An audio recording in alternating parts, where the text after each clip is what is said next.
Welcome to episode 151. Do you want a system on your project where you can have operational control and collaboration? Stay with us. This is the Elevate Construction Podcast, delivering remarkable content for workers, leaders, and companies in construction wanting to take their next step. Get ready to step out of your comfort zone with Jason Schroeder as he encourages you to do better, live a remarkable life, and expect more. Let's go. Welcome, everybody. I'd like to welcome you to our podcast today. I hope you are doing well, and I hope you're succeeding and really ready for the week. Today is Monday morning. I hope you've done your morning routine and you are mentally ready and jamming and ready to go.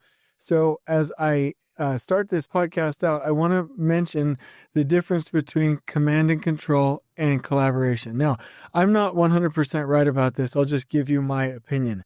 As a superintendent and as an operations guy, I always cringe a little bit when people in the industry and especially lean practitioners advocate the fact, or not the fact, I said that wrong, advocate the thought that you can just invite people and invite them to do what's right and wait for them to want something and really just kind of, encourage certain behaviors without any enforcement or accountability. And there are only a few of them. Most of the knowledgeable lean experts and lean practitioners that I'm around understand that there's a balance between both in operations. But for me as a superintendent, the biggest problem that I encounter are superintendents and project managers who will not have control of their projects, where they will not keep a good, clean project site, where they will not hold people accountable, where they will not be productively paranoid and they let one trade partner or one subcontractor ruin it for everybody else. That's what I deal with the most. I really don't find a whole lot of people out there really running operationally excellent projects and having too much, command and control. I think what people have assigned as command and control is the grumpy old superintendent that decides everything, that schedules everything, and then just that tells trade partners or subcontractors what they're supposed to be doing. And I still don't see people like that. Maybe it's because I deal a lot with these large contractors and we're out of that system. But I do feel like the industry is demonizing the words command and control. Now, commanding, there's nothing wrong with commanders, and there's 0% wrong with a project or a project superintendent, project manager who have control of their project.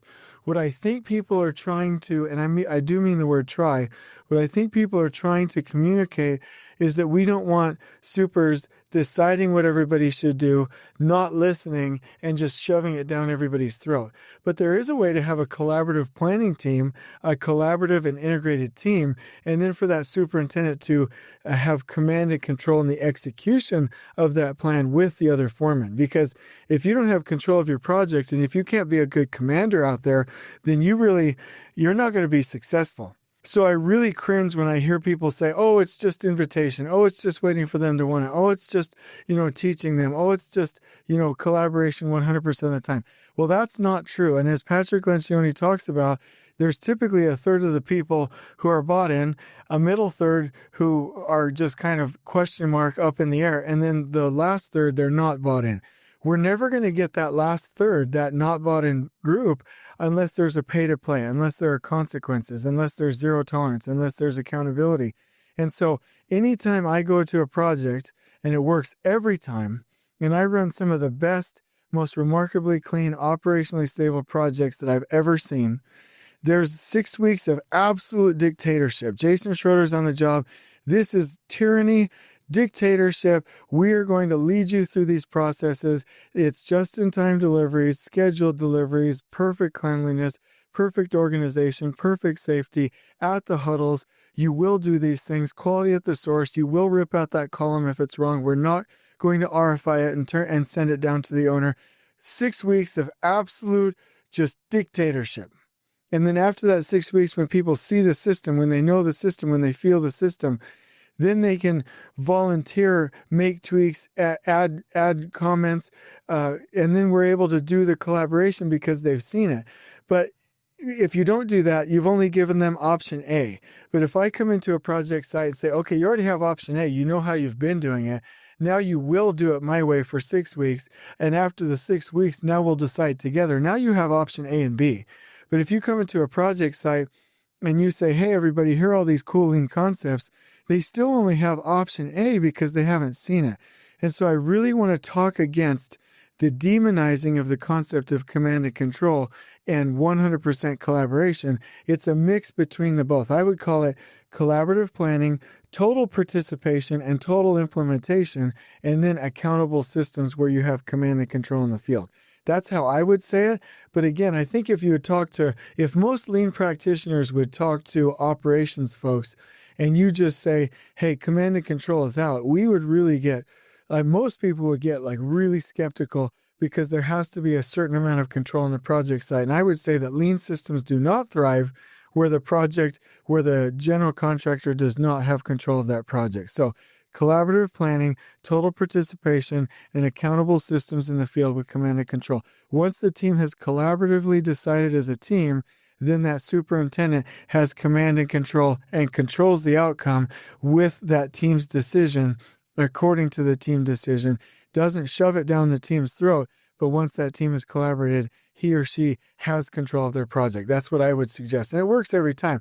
I really don't think I'm wrong with this, and I don't know why people are so scared about the concept of having control on the project site. When I go to a project and it's beautifully clean and it's safe and everybody's just jamming and it's on schedule and they have control, the GC has control, I immediately know that's a team that's winning and they're doing great things. So I'm going to tell you a neat little story. I heard this in a church talk one time, and it's a fantastic story. I'm going to tell it to you again, or I'm going to tell it to you for the first time, but I'm going to do it again, repeat it again because it's so profound. Now, I want to have a certain amount of reverence with this because it has to do with September 11th. I don't want to cheapen the story by applying it to construction, but I want to honor the story by saying how wonderful it is and presenting it in a way where we can learn from it. Because at the end of the day, I think the greatest honor that we can give is that people learn from these things. Okay, so here we go. On September 11th, 2001, the Twin Towers of the World Trade Center in New York City were hit by terrorist-controlled airliners that caused both towers to collapse. Thousands of people were killed. Out of this tragedy have come hundreds of stories of courageous, unselfish acts. One very poignant and heroic account is the Washington Post story of retired Army Colonel Cyril Rick Rescorla, who was working as Vice President for Corporate Security of Morgan Stanley Dean Witter. Rick was a very experienced ex-military combat leader. He was in his office when the first plane struck the North Tower at 8:48 a.m. He took a call from the 71st floor reporting the fireball in One World Trade Center, and he immediately ordered an evacuation of all 2,700 employees in Building 2, as well as 1,000 more in Building 5. Using his bullhorn, he moved up the floors, working through a bottleneck on the 44th and going as high as the 72nd, helping to evacuate the people from each floor. One friend who saw Rick reassuring people in the 10th floor stairwell told him, "Rick, you've got to get out too." "As soon as I make sure everyone else is out," he replied. He was not rattled at all. He was putting the lives of his colleagues ahead of his own. He called headquarters to say he was going back up to search for stragglers. His wife had watched the United Airlines jet go through his tower. After a while, her phone rang. It was Rick. "I don't want you to cry," he said. "I have to evacuate my people now." She kept sobbing. "If something happens to me, I want you to know that you have made my life." The phone went dead. Rick did not make it out. Morgan Stanley lost only six. That's tough. Morgan Stanley lost only 6 of its 2,700 employees in the South Tower on September 11th, an isolated miracle amid the carnage. And company officials say Rescorla deserves most of the credit. He drew up the evacuation plan, he hustled his colleagues to safety, and then he apparently went back into the inferno to search for stragglers.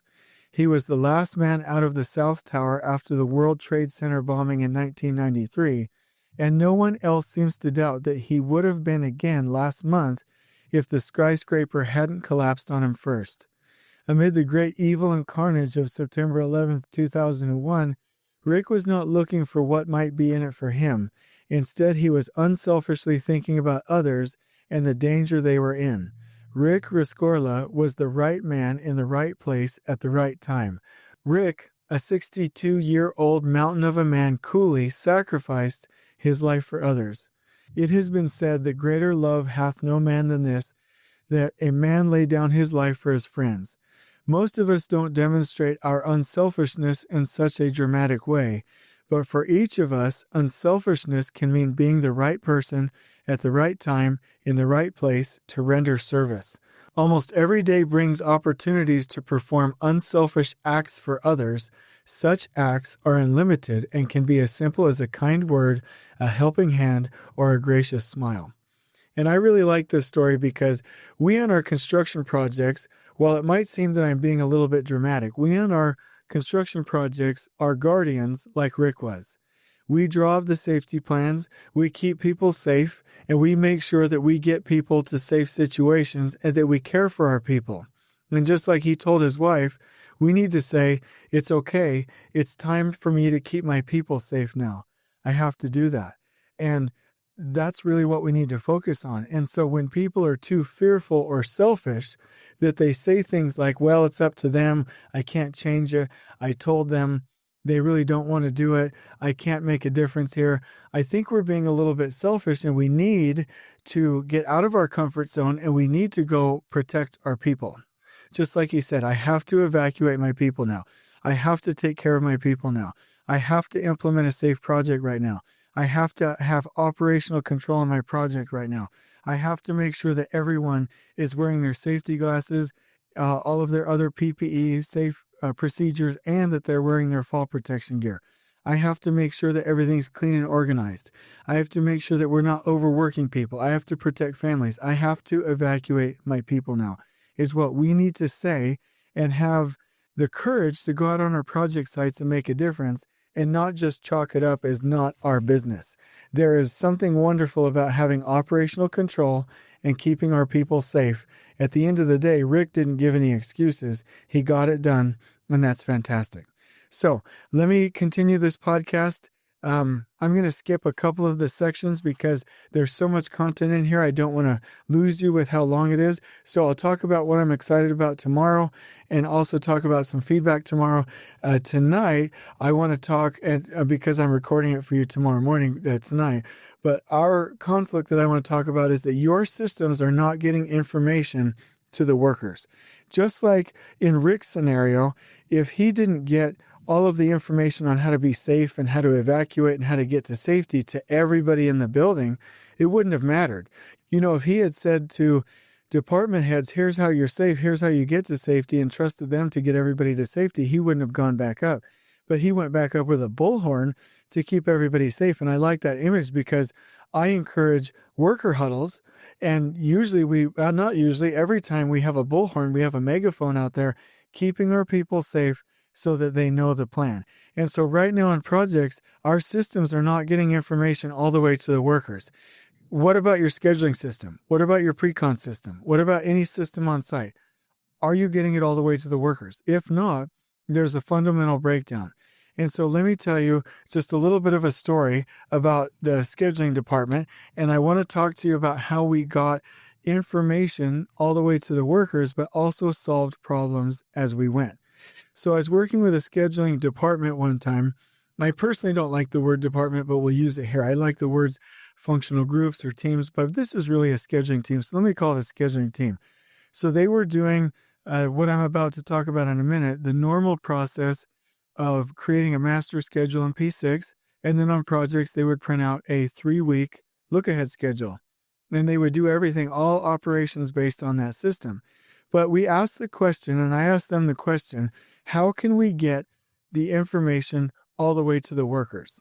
And there were a couple of problems here. In the industry, we have a lot of crash landings at the end of a project because CPM doesn't work by itself.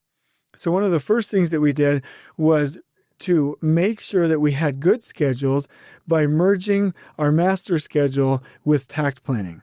And if we do a Takt plan for the entire project and we make sure that the end dates match up and that the crew ties, the WBS structure and everything else in our master schedules match the Takt, meaning Takt is an accountability partner, we have better end dates, better flow, better time to protect our people at work.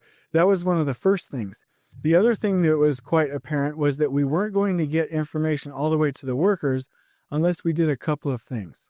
So what we needed to do was make sure that foremen were with their workers in the mornings and that we had remarkable huddles for our foremen so that every day they could plan the next day successfully with the project team. And so that created the afternoon foreman huddles.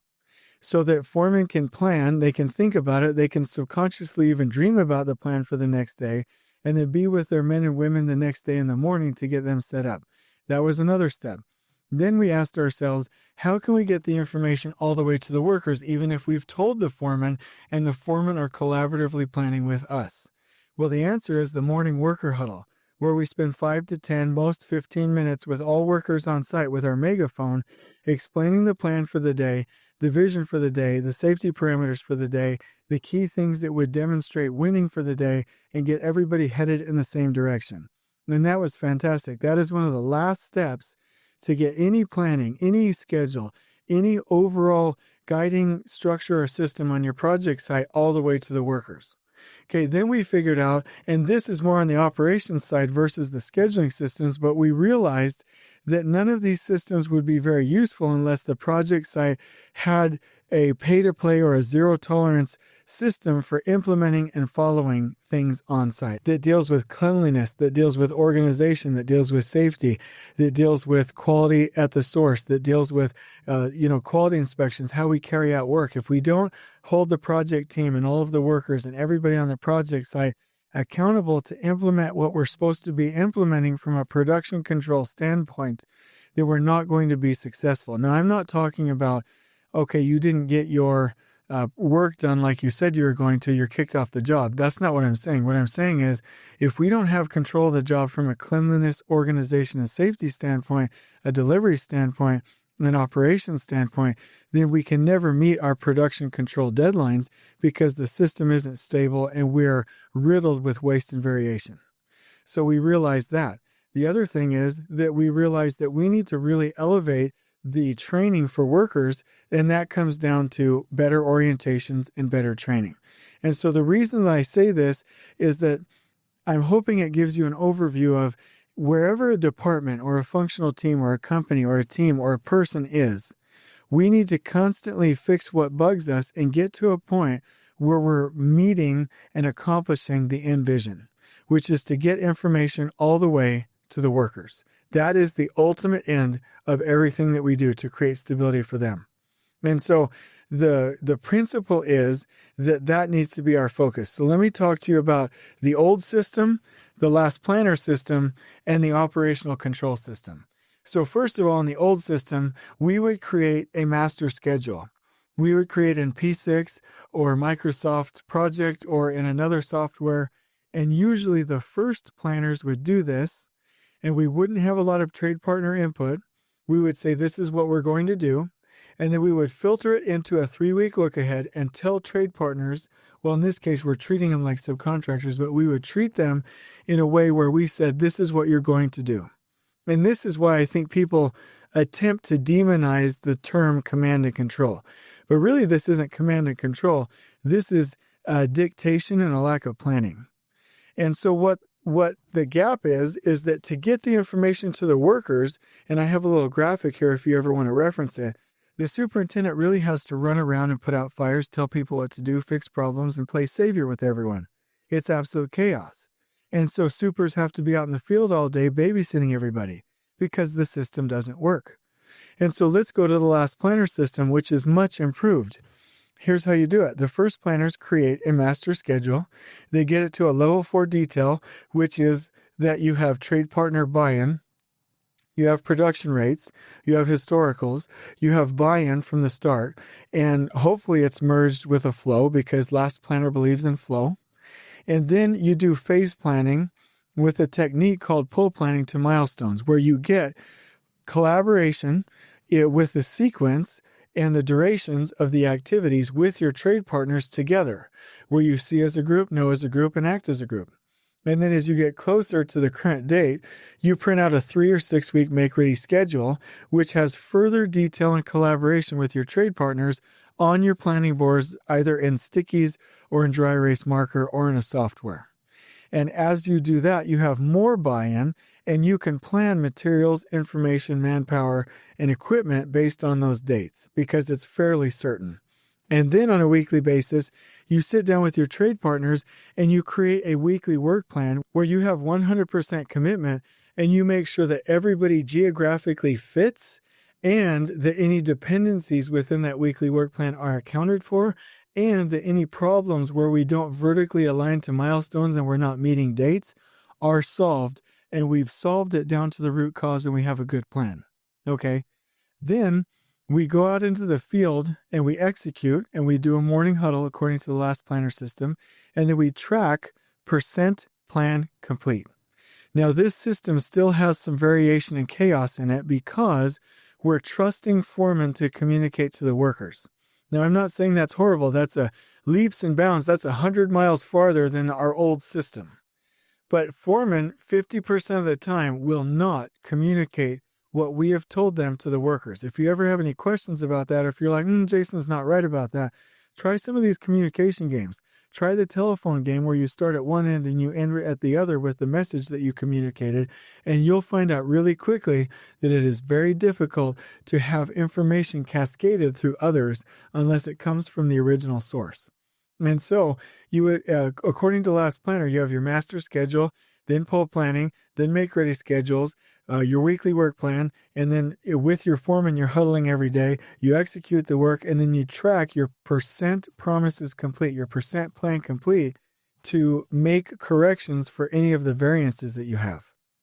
And the master schedule is about 50% accurate. The phase planning with pull planning is about 65%. Your make-ready schedule should be up to 80%. Your weekly work plan is supposedly 100%.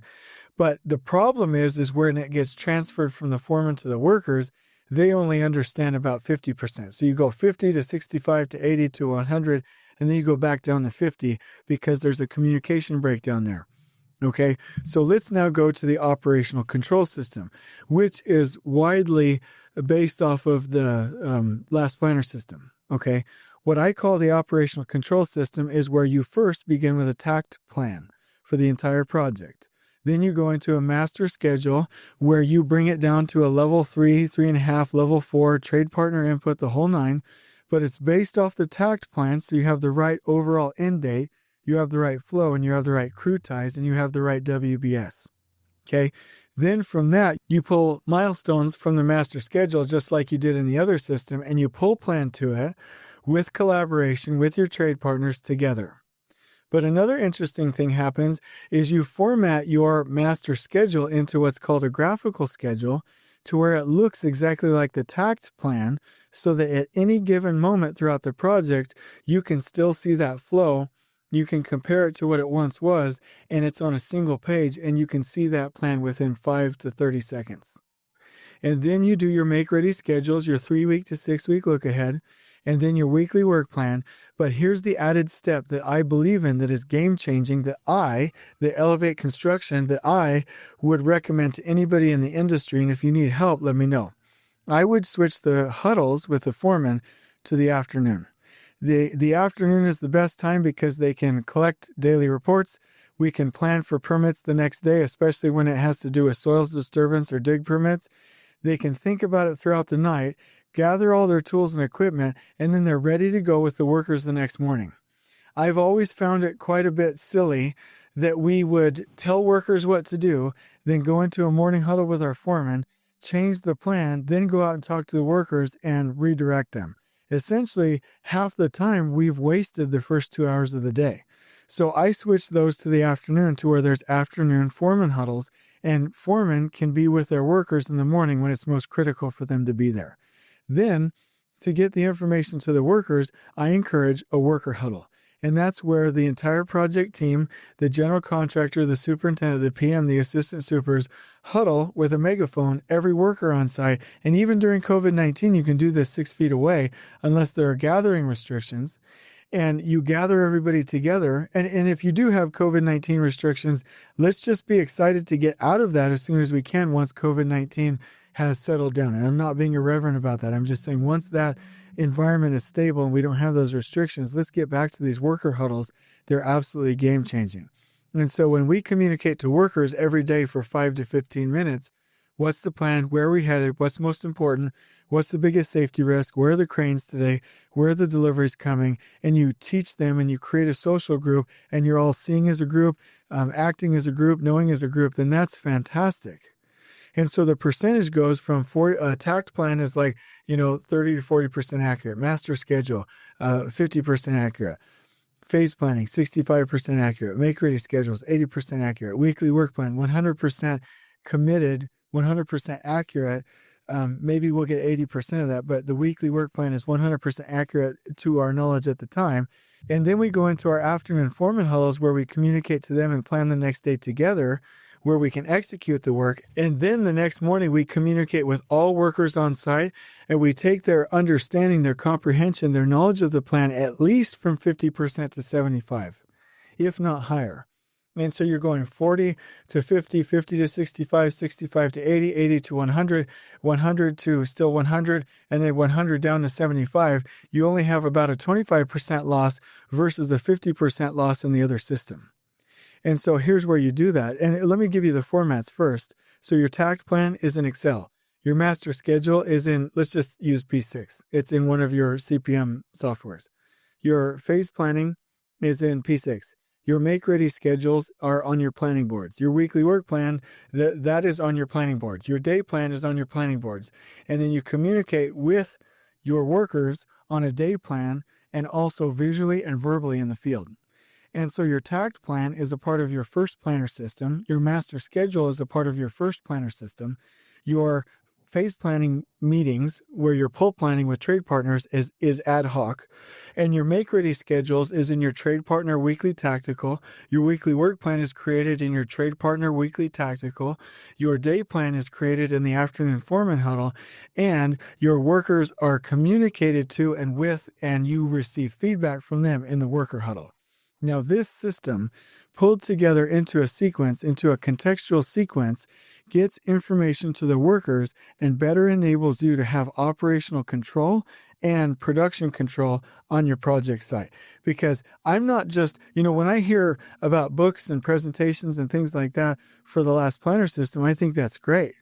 It's not going to solve all of your operational control items. I want to come to a project and have delivery stable, inventory stable, things just in time. I want to see safety remarkable, cleanliness remarkable, organization remarkable, communication remarkable, scheduling remarkable, everything remarkable. In order to do that, you have to have a full operational control system. And so the situation is we need to get out of the old system and upgrade ourselves to the last planner system or all the way to the operational control system and then go implement. Because right now the current condition is, we implement systems, either the old or last planner, that only fixes a part of the problem. And we do not custom tailor these systems to the company or the project, which we should do. And so my challenge to you is, let me know if you need help. Get some facilitation. If you spent a couple of $1,000s on facilitation, you're going to save tens and tens or hundreds of thousands of dollars in the field by not eating into contingency and losing fee, right? And I'm not going to go into like an annoying rant here, but when people are like, oh my gosh, this facilitated training is $5,000 or $7,000 or $3,000 or $2,000 or whatever. And they're like, I don't know if I can pay for that. But at the end of the day, we have crash landed projects throughout the industry where we're in a negative $1.5 million fee position, a negative $500,000 fee position, a net zero fee position, and I've seen them all the way up to a negative $3.5 million fee position. Like, oh my gosh, I wish I would have just spent the couple $1,000s getting these systems up and running so that I have operational control. And the glimpse of this is, how much is it worth for you to be able to go home at night? How much is it for you to have pride in your work? How much is it for you to have trade partners that have flow, that love the system, that love working on your project site. It can be done. So let me know if you need any help, because these systems are key. I've got graphics and systems. In fact, one of the things that I'm excited about is that we're going to do an online learning series about this. So let me know if you need help, and reach out to me if you need help. You can check us out at www.theelevateconstructionpodcast.com for other episodes where we talk about Last Planner, where we talk about daily standard work, where we talk about the Foreman Huddles, the worker huddles. You can reference all of this content in other podcasts. Also, you can reach out to me at jason@elevateconstructionist.com. We'll help you out. Or check us out on our website at elevateconstructionist.com.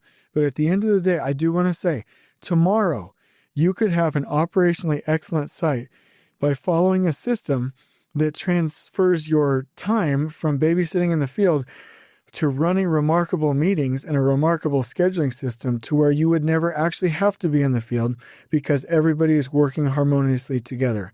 This can be done. I'll prove it to you. Let me know. I love you guys. On we go. Please join us next time in elevating the entire construction experience for workers, leaders, and companies coast to coast. If you're enjoying the show, please feel free to share with your construction colleagues and help us spread the word by rating, subscribing, and leaving a review on your preferred podcast listening platform. We really appreciate it. We'll catch you next time on the Elevate Construction Podcast.